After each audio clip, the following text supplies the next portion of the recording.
संपूर्ण क्रांति और जयप्रकाश नारायण, इन दो पर चर्चा करते हुए आज हम उस बलिदान की चर्चा करेंगे, उस इतिहास की चर्चा करेंगे जो 72 वर्ष के बूढ़े सपेरे ने और उसकी धुन पर ना जाने कितने लोगों ने कुर्बानियां दी,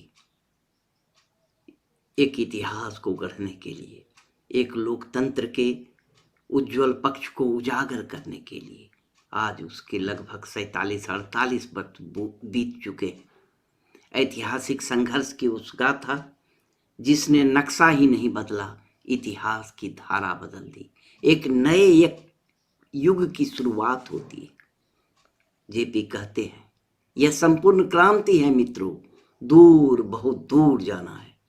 इस पर अगर अमल किया जाए तो हमें बलिदान देना होगा, लाठियां खानी होगी, जेल जाना होगा। महाभारत में योगीराज कृष्ण ने भी युद्ध को टालने की हर संभव कोशिश की, लेकिन टला नहीं। जब युद्ध अनिवार्य हो गया तो कृष्ण ने सारथी बनकर अर्जुन को गीता का संदेश दिया। गीता उस युग के समस्त दर्शन को प्रतिबिंबित करती है, को रेखांकित करती है।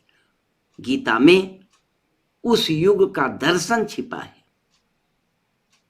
और संपूर्ण क्रांति में इस युग का दर्शन यानी संपूर्ण क्रांति इस युग की गीता है।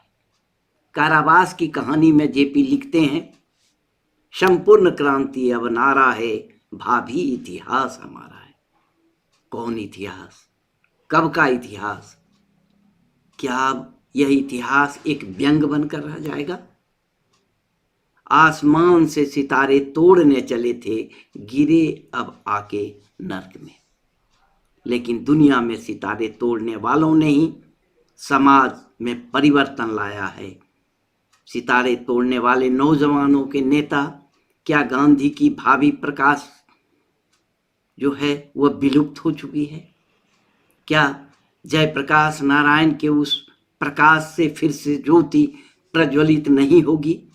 परिस्थिति का विश्लेषण जयप्रकाश करते हैं कि संपूर्ण क्रांति के बदले आज तो संपूर्ण प्रतिक्रांति का घटाटोप है। इस समय उल्लूक और गिदड़ बड़े प्रसन्न हैं, चारों ओर धुआं है, चारों ओर हुआ हुआ और हु हु की आवाजें सुनाई पड़ती है, लेकिन कालचक्र तो घूमता ही रहता है। रात चाहे कितनी ही अंधेरी हो, प्रभात तो फूट कर ही रहता है। यह विश्वास है। तो क्या प्रभात आपसे आप फूटेगा? नहीं, बलिदान देना होगा। संशय मिट चुके हैं, निश्चय हो चुका है। जेपी पिछली रात मां भगवती से प्रार्थना कर दिशा निर्देश मांगते हैं, दिशा निर्देश की याचना करते हैं। वह प्रातः मिल चुका है, मन अब स्थिर है, शांत है। युद्ध और संघर्ष की देवी, क्रांति की देवी ने आत्म बलिदान का निर्देश दिया है। एक संदर्भ है 8 अक्टूबर 1975 को प्रोफेसर पीएन धर के संकेत पर से सुगत दास गुप्ता जेपी से चंडीगढ़ में मिले थे। जेल से छूटकर जेपी क्या करेंगे? जेपी कहते हैं वही जो करते रहे हैं, यानी क्रांतिकारी शक्तियों को फिर से वे संगठित करेंगे और फिर से संपूर्ण क्रांति के अलख को लोगों तक पहुंचाएंगे। भारतीय लोकशाही के ताबूत में चुभाई जा रही एक एक कील उनके दिल में चुभाई जा रही थी, ऐसा लग रहा था।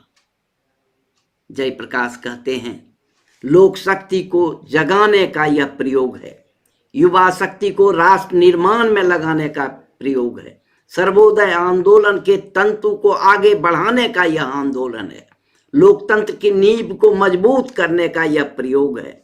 संपूर्ण क्रांति और सर्वोदय में कोई भिन्नता नहीं है। संपूर्ण क्रांति सर्वोदय से अलग नहीं है।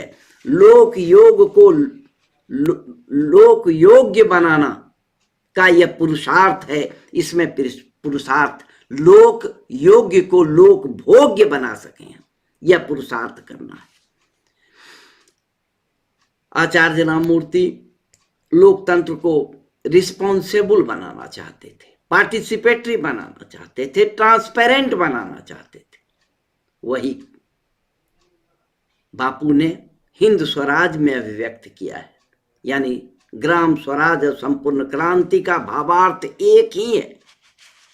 4189 को संपूर्ण क्रांति संघर्ष है, इसलिए प्रयोग करता हूं। शांतिमय तरीके से क्रांति किस तरह होगी, जनतांत्रिक ढांचे को क्षति पहुंचाए बिना किस तरह बदलाव होगा। जो समाज बदलना चाहता है उनके जीवन में परिवर्तन होना चाहिए। समाजवाद कोई औपचारिक तंत्र नहीं है, जीवन का मूल्य है।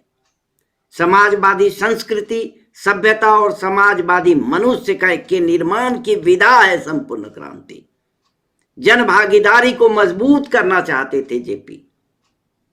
जो काम गांधी छोड़ गए, उस काम को आगे बढ़ाने का काम जयप्रकाश ने किया। यह स्वतंत्रता के बाद का काम था, जो अंतिम वसीयत में गांधी अभिव्यक्त कर रहे हैं। गांधी सेवा संघ के माध्यम से कार्यकर्ता के निर्माण का काम गांधी ने किया था। पीपुल्स फ्रंट रचनात्मक कार्यक्रम करेगा और पार्लियामेंट्री फ्रंट पर सत्याग्रह होगा।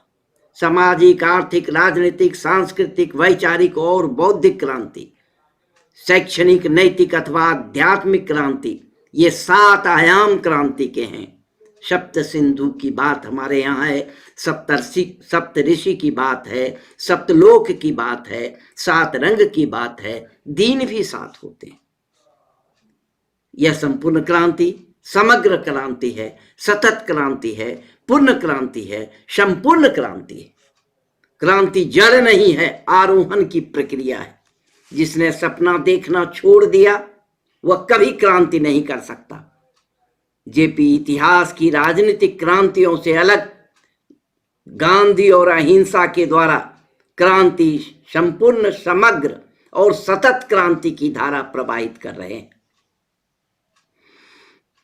उन्होंने कहा, उस बूढ़े सपेरे ने अपनी बंसी के धुन पर संपूर्ण युवाओं को मंत्रमुग्ध कर दिया था। उसने कहा, संपूर्ण क्रांति मात्र कदाचार के विरुद्ध नहीं है, यह नई दृष्टि का, नव मूल्यों का, नव आदर्शों का, नव संकल्पों का शिलालेख है।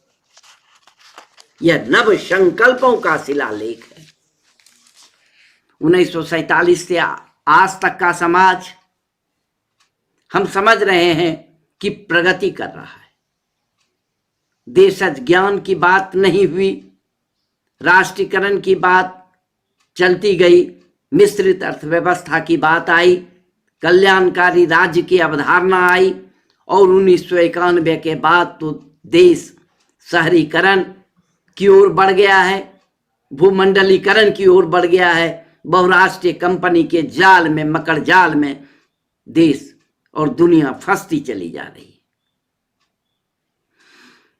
हमें अपनी सभ्यता के बारे में घटियापन और निष्कृष्टता सिखाई गई है। आत्मनिर्भरता के विचारों की हमने अवहेलना की है। स्वदेशी और स्वराज किस तरह से कायम हो, बाहर से लें तो क्या लें, क्या छोड़ें, चयन का सवाल है। भारतीय संस्कृति में चराचर की पवित्रता के सिद्धांत हैं, जो सत्य और रीत का अंग है। प्रकृति के सभी जीवों के एक रूपता का सिद्धांत, जल, जंगल और जमीन, प्रकृति को मनुष्य का उपभोग करने वाली व्यवस्था का या पर्यावरणीय जो उपनिवेशवाद कायम हुआ है, इस आर्थिक उपनिवेशवाद के कारण जिसमें पूंजी से पर्यावरण का पतन किया जा रहा है, सार्वभौम पर्यावरण तंत्र के विचार को जो रद्द करना होगा, यूरोप का नियंत्रण जो है यह पर्यावरणीय चिंतन पर इसको हमको फिर से इस पर विचार करना होगा। प्रकृति, विकृति और संस्कृति की बात विनोबा करते हैं, कहते हैं जब भूख लगे तो खाना, यह प्रकृति है, बिना भूख के खाना यह विकृति। और आज एकादशी है, उपवास है, यह हमारी संस्कृति है, यह त्याग की संस्कृति है। और भारत की संस्कृति प्रयोगशील है। गांधी ने आश्रम बनाए, जीवन की योजना बनाई, ब्रह्मचर्य का विचार रखा, गृहस्थ आश्रम, वानप्रस्थ आश्रम, संन्यास आश्रम हमारे प्रयोग थे। भारत अद्वितीय कहा जाता है, इसलिए नहीं कि यहां नदियां हैं, पहाड़ हैं, प्रकृति की भिन्नता है, बल्कि इसलिए महान है कि वहां पर विचार की संपदा है। इस विचार की संपदा से नई ज्योति किस तरह खड़ा करना होगा। इसलिए जेपी कहते हैं सिर्फ हंगामा खड़ा करना हमारा मकसद नहीं, शर्त यह है कि स्थिति बदलनी चाहिए। पार्टीलेस डेमोक्रेसी की बात गांधी करते हैं, फेस टू फेस में मुसहरी में नक्सलियों के साथ मुठभेड़ करते हैं। क्या 75 वर्षों में बदली है दिशा? जब भवानी प्रसाद मिश्र यह कहते हैं मगर तय है कि यह उदास होने से नहीं होगा, निराश होने से तो होगा ही नहीं, हिम्मत और प्रसन्नता से छोटे छोटे कामों में जुट जाने से होगा, लोगों के दुख दर्द पर हंसते हंसते मिट जाने से होगा। 75 वर्ष की अवस्था में राजनीति से संन्यास और दूसरा जीवन दानी बनते हैं। सामाजिक आध्यात्मिक लोगों में ईश्वर की खोजने, दरिद्र नारायण में ईश्वर को खोजने की बात करते हैं। रामधारी सिंह दिनकर इसीलिए कहते हैं, है जयप्रकाश वह नाम जिसे इतिहास समादर देता है, बढ़कर जिनके पद चिन्हों को उड़ पर अंकित कर लेता है। धर्मविद भारती उस समय की परिस्थिति का विश्लेषण कर रहे हैं। देखिए, खलक खुदा का, मुलुक बादशाह का, हुकुम शहर कुतवाल का, हर खासी आम को आगाह किया जाता है कि खबरदार रहे। एक 72 बरस का बूढ़ा आदमी अपनी कांपती कमजोर आवाज में सड़कों पर सच बोलता हुआ निकल पड़ा है। जीप अगर बादशाह की है तो पेट पर से गुजरने का हक क्यों नहीं? आखिर सड़क भी तो बादशाह ने ही बनाई है। लेकिन जिंदा दिल्ली क्या है? वह अशोक भार्गव कहते हैं, तू जिंदा है तो जिंदगी की जीत में यकीन कर, अगर कहीं है स्वर्ग तो उतार ला जमीन पर। यह स्वर्ग को जमीन पर उतार लेने का अभिक्रम था। इसलिए हम जड़ता से लड़ रहे थे। युग की जड़ता के खिलाफ एक इनकलाब है, हिंद के जवानों का एक सुनहरा ख्वाब है, भारतीय सांस्कृतिक क्रांति, मानवीय सांस्कृतिक क्रांति। और कहते थे किन्नर गंधर्व देवताओं की बात नहीं, मानव से मानव को मुक्त मिलन चाहिए। चिंता की बात नहीं साधक के पास, अगर आरती समेत सुधर पूजा की थाल न हो। चिंता की बात नहीं वंदना के गीत न हो, चिंता की बात नहीं सुमनों की माल न हो। देवता भी अपना प्रतिबिंब जहां देख सके, साधक की अंजलि में अश्रु सुमन चाहिए। पर्दे रंगीन लगे, द्वार द्वार बेसुमार, मेज और कुर्सियों का वस्त्र से सिंगार है।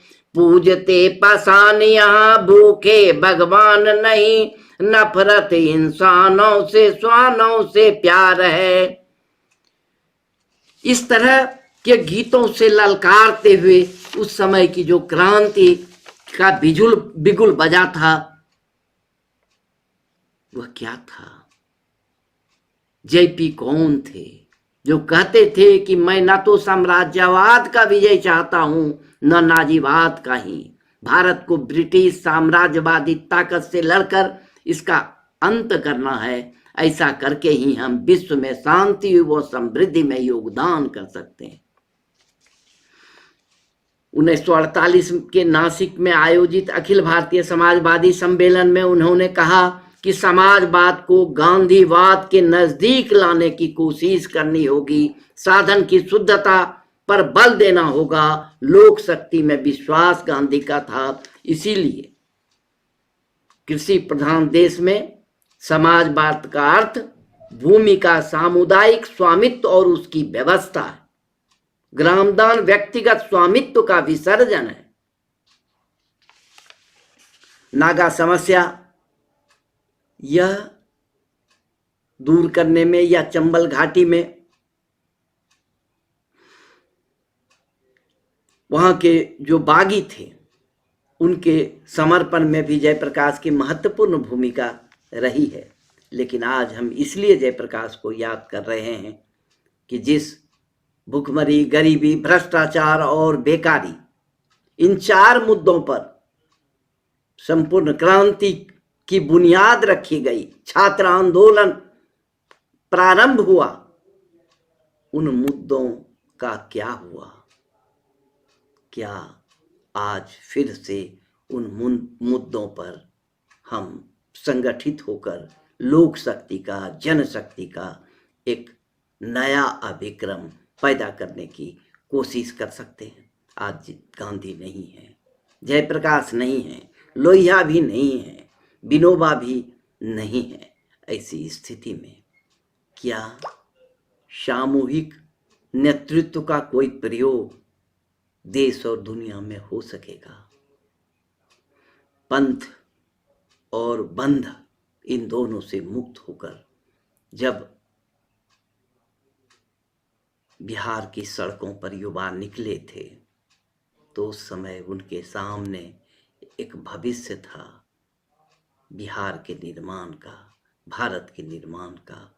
उससे पुनः स्थापित करने की कोशिश करनी चाहिए। जयप्रकाश जी को याद करने का एकमात्र उद्देश्य यही है। धन्यवाद।